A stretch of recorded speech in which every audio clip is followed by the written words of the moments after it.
what's going on, everybody? My name is Cameron, and I'm here with Tidal Loans. I'm one of the account executives, and today we are with Mr. Gilbert. He is a local Houston builder. He specializes in the ground-up construction space, specifically in duplexes. Mr. Gilbert, tell me a little bit about yourself. So as Cameron said, Gilbert Okoronkwo, president of Grace Building Company.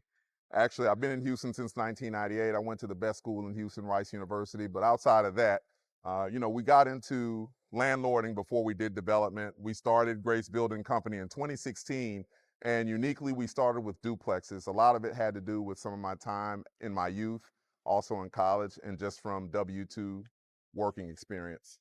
Man, if you guys can see this property, it looks way better in person, man. This is an amazing build, Thank man. you, thank you. This is awesome. Let's go inside, man. Let's go check this out. Come on. Come on. So, Mr. Gilbert, man, you just gave us a quick introduction about yourself. You said you specialize in the duplex market. You're also been in Houston for a long time. Man, what inspired you to get into real estate? Well, my inspiration for real estate has a lot of different instances. It starts like when I was young, growing up. My earliest childhood memories in New Orleans, I grew up in a small duplex community called Bunker Hill. We lived on North Bunker Hill Road until 1987. And it's interesting because the duplex community was built out in 1977. And so it was cool for me to find out years later, the same guy that owned our duplex, he owned it till the day he died in 2014. So you have that. My mom had a little bit of an entrepreneur spirit herself. She owned a restaurant and was really good with cooking and food. So when I was young, I was always working the Jazz Fest with her and city festivals. So that kind of gave me the entrepreneurial kick. But then when I was at Rice, I had the opportunity to be in Professor Kleinberg's class, who, as people know now, he's like one of the leading researchers of the city of Houston and where the city's going, and that's who the local politicians lean on. But I was actually in his classes in the 90s and early 2000s, so I learned a lot about where the city was going then. Oh, wow. So, man, you kind of said a lot about that, right? So when you were learning, what were some of the things that you learned that kind of gave you the drive to really just kind of take that leap of faith? Well, it was a number of things. One, the city of Houston is a destination city. A lot of people don't know that. And one of the things that Professor Kleinberg would push on us was that Houston would be the microcosm of what the country is going to become. So this city was a great model of just like a gumbo pot of different backgrounds and nationalities and different opportunities that were in Houston. So just knowing that Houston was a destination city and knowing some of the challenges and some of the opportunities we had, my wife and I decided to start the development company, get into real estate obviously first before the development company, but then we delved into duplexes because we knew, with duplexes, it was a lot different than building traditional single family houses. When I first started, there were a lot of guys I met that built traditional single family houses, and I kind of took some notes on, while they were waiting on the house to sell, it would sit empty, right? So maybe 2 months would go by, 3, 4, 5, 6 months, and they may not have a buyer. So I thought, you know what, I'm gonna do duplexes, and as soon as the duplex is done, I'm gonna put people in it. And that kind of started my build to rent career. And then ultimately, I learned you can sell these things just as much too. So we did a little bit of both. Okay. Yep. And then you kind of gave two sides of the coin here. Do you more like, so to speak, what is up more your portfolio, right? Do you like, if you had to pick a side, right? Do you like the rent or do you like the sell? Well, I'll be honest with you. As a long-term investor, you really prefer the rent side of things because that area just has the most tax benefits. It's just more beneficial over time. 100% bonus appreciation is back now. So this is a great opportunity for people like myself and you guys to, get into this build to rent space. Man, so Mr. Gilbert, we've talked a lot about you and your past. Let's talk about some of your actual builds right now. Okay. So, for example, right, the lots come in many different sizes, shapes. Is there any particular sizing or any shapes that you kind of maybe, tend to lean towards? Well, one of the things we like to focus on are oversized lots that are unrestricted. It's just been a big part of our decision making when we buy lots. This goes back actually to almost when we first started. We were the first development company to come into the neighborhood in Sunnyside Gardens and buy lots that were replatted, and we replatted lots because we knew we wanted to build for density. We knew that was how you would make economics even better, build for density. So that's what we look for first, are oversized lots. Those are the premium. Yep. Okay, that's awesome, man. So now, when you actually buy the property, right? You just closed on it. Yep. You know, what is the timeline from, you know, getting, you know, the keys, so to speak, to then getting boots on the ground? Yeah, so I mean, we work pretty fast. We have the same survey guy we've been working with. We get him to survey it. We go to our replat guy he's out 290 West, but in my experience, he's been the most effective replat guy and most financially most feasible for us to. So we get him working on it, and then from there, we get one of our different architects involved with schematics on like what we're going to build. And we tend to focus more on 2-bedroom duplex opposed to what most people do. You're going to see a lot of 3 and 4 bedrooms, but we like to follow data, right? And if you follow data, American household average size is about 3 people right now. And then even leaning on Anthony Griffin's expertise, he's the one that kind of told me how, you know, the 2-bedroom units would be a lot more effective, whether you're selling or leasing and keeping. So we focus on the 2-bedroom. Oh, nice, man. So, you know, when we're talking about these lots and these lot sizes, you know, what type of financing are you using? Are you getting more land only? Are you getting both the construction and the land? Yeah, we've done a hybrid of a lot of different type of loan structures. Many cases we've just flat out bought the lot cash, but you can definitely approach different lenders to, you know, we've used conventional banks. We've used private money. We use Tidal loans even. Absolutely. You know, Tidal loans, they're a great local company. Obviously, I have special ties to a lot of the people here, Cameron, Juma, and ND. So those guys have been great to me. Mr. Gilbert, so you've been in this space a long time, man. How many years have you been in it? Now, 11 years. Wow, man, that's insane, man. That is kudos to you. Absolutely. Thank you. So in your 11 years of doing this, you know, how have you typically kind of seen the differences in cost versus building a single family versus, you know, one of your, you know, performing duplexes?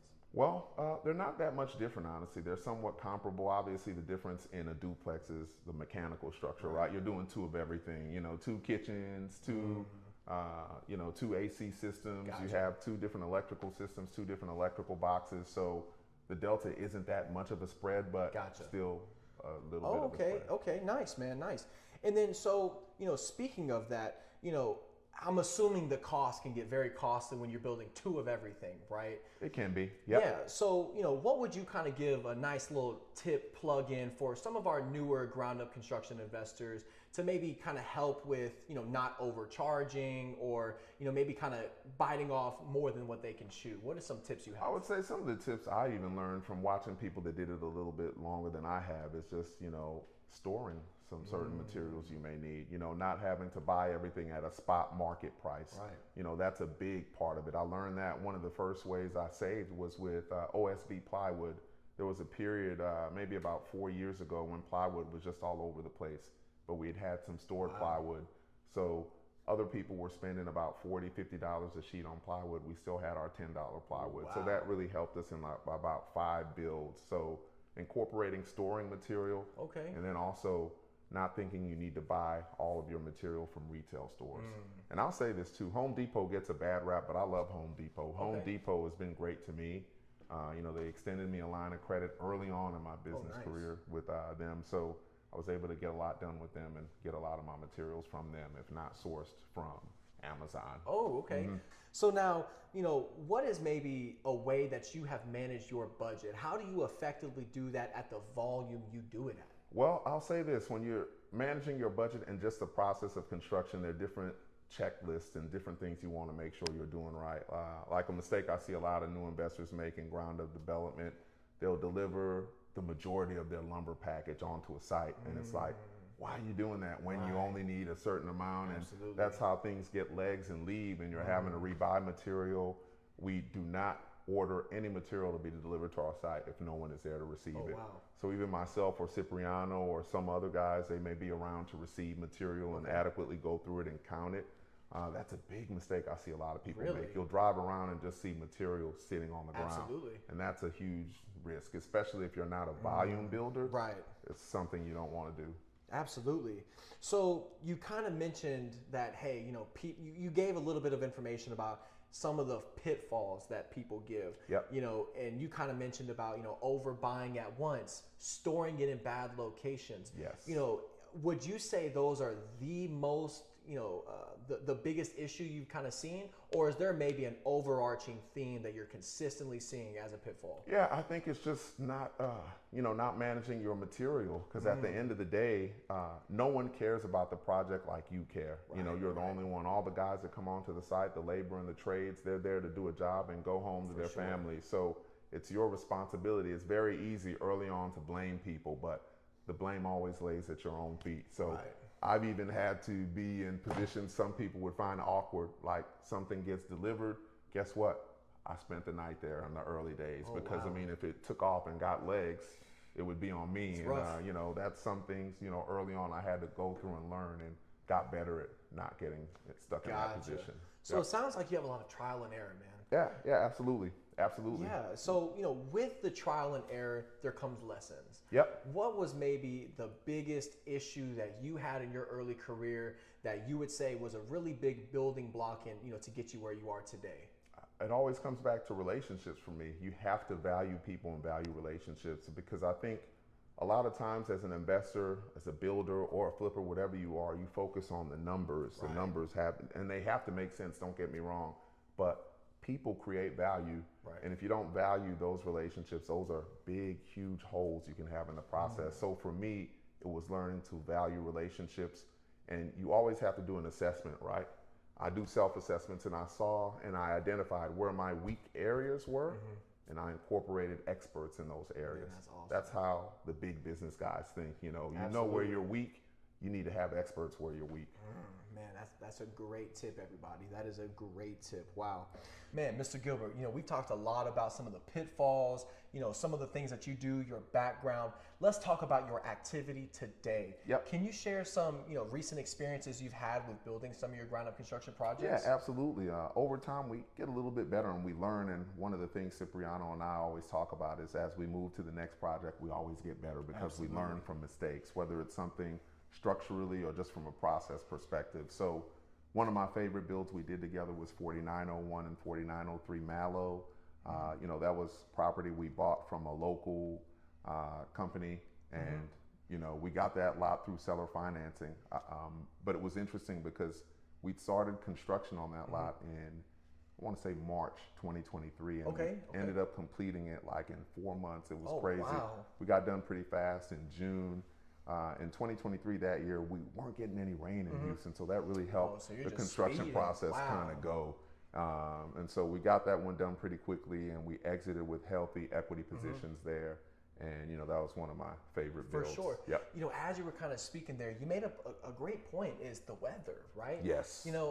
How much does that truly play a factor into building these things? Yeah, the weather is huge in our part of the country because obviously, during rainy season, you just can't do a lot of the infrastructure work, and the heavy machinery can't come on. So in my perfect world, I love to start builds toward the end of the year when it's not as rainy and not as warm. That way the guys that are working, they can push out as much labor as they can. But when the heat is intense, they're going to need more breaks because of the weather. And it's also a great time from an investment perspective because the tax guys come out in January to make assessments. You're doing a build to rent or a build to sell. Right. I mean, if you get in and out of there pretty quickly, your tax liability is really going to be, beneficial for you. Yeah, man. Yep. Yeah, man. Yep. That's cool, man. So as we both know, right, Houston has a new mayor. There's been a lot of new rules and regulations going on with the platting process and the permitting process. Has that affected you at all? A little bit. I think with this new mayor in office, there have been some changes, both good and some a little bit negative from the builder's perspective. But I think at the end of the day, you still have to continue to make those relationships with people down at the city and just make sure you're keeping up with different processes. I know we ran into a build. Literally, we built these 4 duplexes as a fee build for an investor. We got done with the first 3, and then on the last one, there was a little bit of the mayoral change happen, and so we had to completely design some of the infrastructure a little bit differently and build it out differently, with new code. So you definitely want to keep track of those types of things because it can impact the bottom line as well. You absolutely have to. And I know we kind of spoke about it earlier, but where are you getting this information from to keep yourself up to date? Just keeping up with the city website, and then with key architects and you know, the guys that do the platting work too. Sure. They know a lot of this stuff and they keep track of it as well, because so much of their new business are people like me that are coming in. We want to build all these density projects, so just being in close relationships with them. Okay, man. So, you know, as we look around this beautiful, man, if you guys can see this, you just be in awe. You know, what is the design structure? Tell us about the designing process, and you know, what made you kind of go with this design? Well, with this design, it's a 2-bedroom per side. I mean, obviously, my boy Anthony, he's a great partner as well. I mean, if people don't know this, 2 bedrooms are the most in demand right now. 2-bedroom, and believe it or not, 1-bedroom. You get the best return on those as long-term rentals. And we found we did as well in the build to sell space too. I mean, our buildings would sell just as comparably with net margins, just the same as 3 bedrooms or any others. But from a design perspective, we like to have a little bit of an open layout, right, with the living room. But then we also like to have a nice, compact, nice kitchen and full-size washer dryer. That's important for us. For sure. We never go with the, you know, compact stuff because you just want to always have some of the perks for the potential buyers or renters or your short stays if it's STR. For sure, man. Sounds like you're playing the long game when you're doing these builds from start to finish. Yeah, absolutely. Man, Mr. Gilbert, so we have talked a lot today about your projects and what you do on a day-to-day. You know, man, and you're just one man, right? Yep, absolutely. You know, you're the man with the plan, but everybody knows you got to have a corner. Absolutely. So what does your team look like today? So our team, I mean, it's pretty much been the solid core of people. It's myself, Cipriano Martinez, obviously my wife, Erica, is on the team. Then we also have Anthony Griffin, who he's you know, he's just an expert when it comes to valuation, land residual techniques. He's an appraiser by nature, right? A commercial appraiser. So he's helped tremendously from that standpoint. Then obviously when it comes to managing the rentals that we own, it's just a same group of team, a property management division.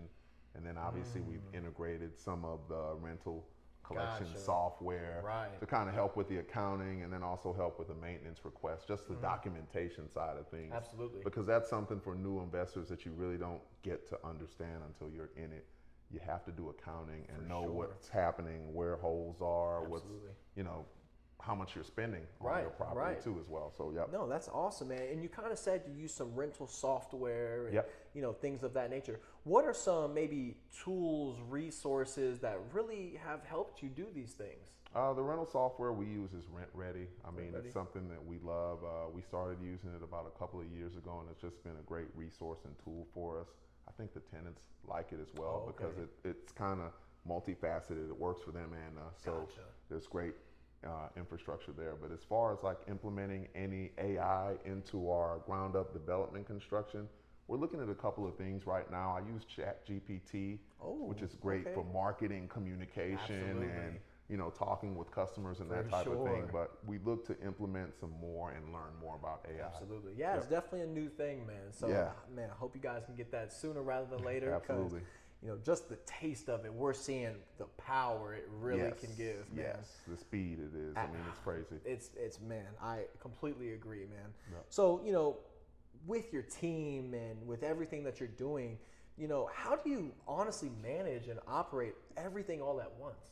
Well, I think it's just easy because we all have communication between ourselves. Like there isn't like a 24-hour period that passes where I'm not, obviously I live with my wife, talking to my wife, Anthony Griffin, Cipriano Martinez. These are people I'm in constant communication with.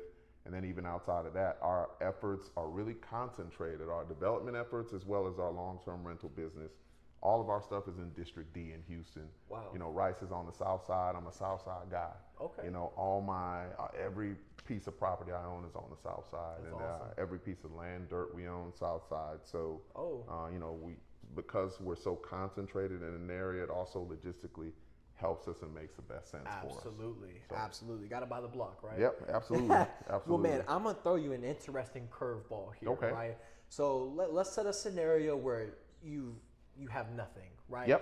You get a check for $50,000, or you know, we can maybe even add a little bit if needed. But let's just talk about a base level $50,000, right?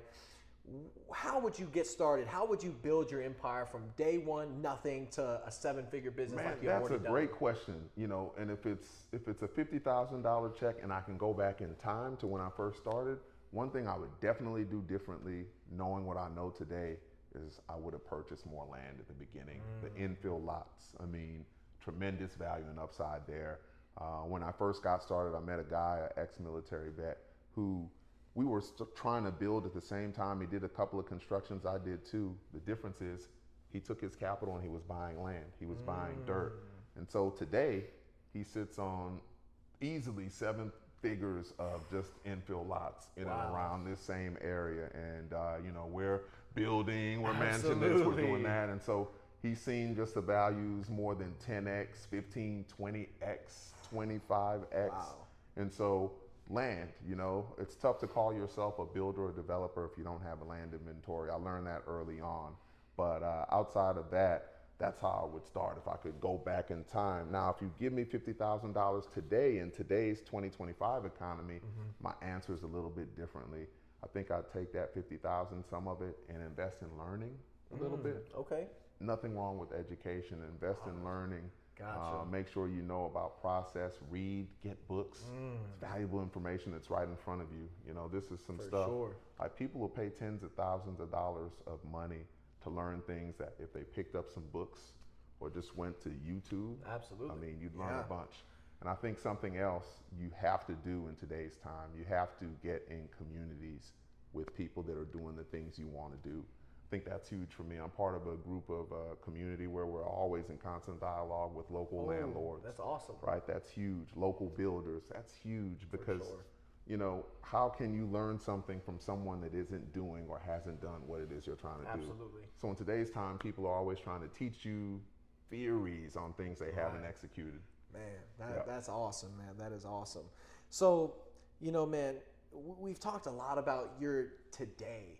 Let's maybe talk about in the future. Where do you see yourself in 5 years? Where do you see the Houston market in 5 years? Well, I mean, you look at the data. I mean, there's an influx of people that are coming into the Houston area, primarily in the suburbs, but let's be honest, they're coming into the Houston market because of Houston.